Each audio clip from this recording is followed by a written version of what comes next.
Oh God, I shouldn't have pushed her to make love. So do you know why you're bleeding? I don't know what's going on. It's your wedding night. Was making love not in the plan? I didn't even wait for her to get undressed. I think we just did it too fast. Was this her first time?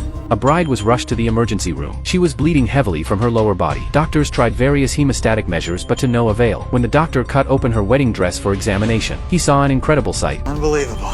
The bride had come straight from her wedding venue. Her gown was stained with blood everywhere. In response to the nurse's questions, the bride insisted she was just having her period. But after an examination, the nurse found that was not the case. The woman's pulse was 130 beats per minute, yet her blood pressure was extremely low. Normal menstrual bleeding would never cause such symptoms. To facilitate the examination, Dr. Taylor asked the nurse to help the bride change out of her gown. But just then an accident happened. The bride fainted due to excessive blood loss. Doctors immediately performed emergency resuscitation. The moment he lifted the wedding dress, he was stunned. The gown was stuffed with soaked toilet paper, clothes, and towels. Something that I couldn't tell what it was because it was wadded up tightly and pushed up against her, but it ended up being a cummerbund. You say these people probably weren't thinking. They grabbed the closest thing they could and came down here. They were scared. The doctor was furious at the groom's ignorant act, but he had more important things to do right now. That was to find the cause of the bleeding. Merely blocking the bleeding site would not solve the root problem. You worry about a threatened miscarriage, or a spontaneous abortion, or just losing a pregnancy. The doctor immediately arranged for a bedside ultrasound scan, yet the results showed no signs of bleeding at all. Everything seemed perfectly normal. Before they could figure out the cause, another bad situation arose. The patient's blood pressure kept dropping. The medical team had to keep transfusing blood to temporarily stabilize her vital signs. At this point, the emergency room had run out of options. Dr. Taylor had to ask for help from a gynecologist, but faced with such a tricky problem, the gynecologist actually refused to take over the case. The doctor then quickly called the groom in. After learning about the situation, he found out that the couple had booked a honeymoon suite at the hotel. Shortly after entering the room, they couldn't wait to have sex, without even taking off the bride's wedding dress, since it was the first time for both of them. The groom suspected that his rushed movements had caused the bride severe bleeding. After understanding the situation, Dr. Taylor immediately ruled out the possibility of pregnancy. He then went to ask the bride if there was any bleeding disorder in her family history, only to receive a negative answer. But through further careful examination, the doctor soon made a major discovery. So what do we got?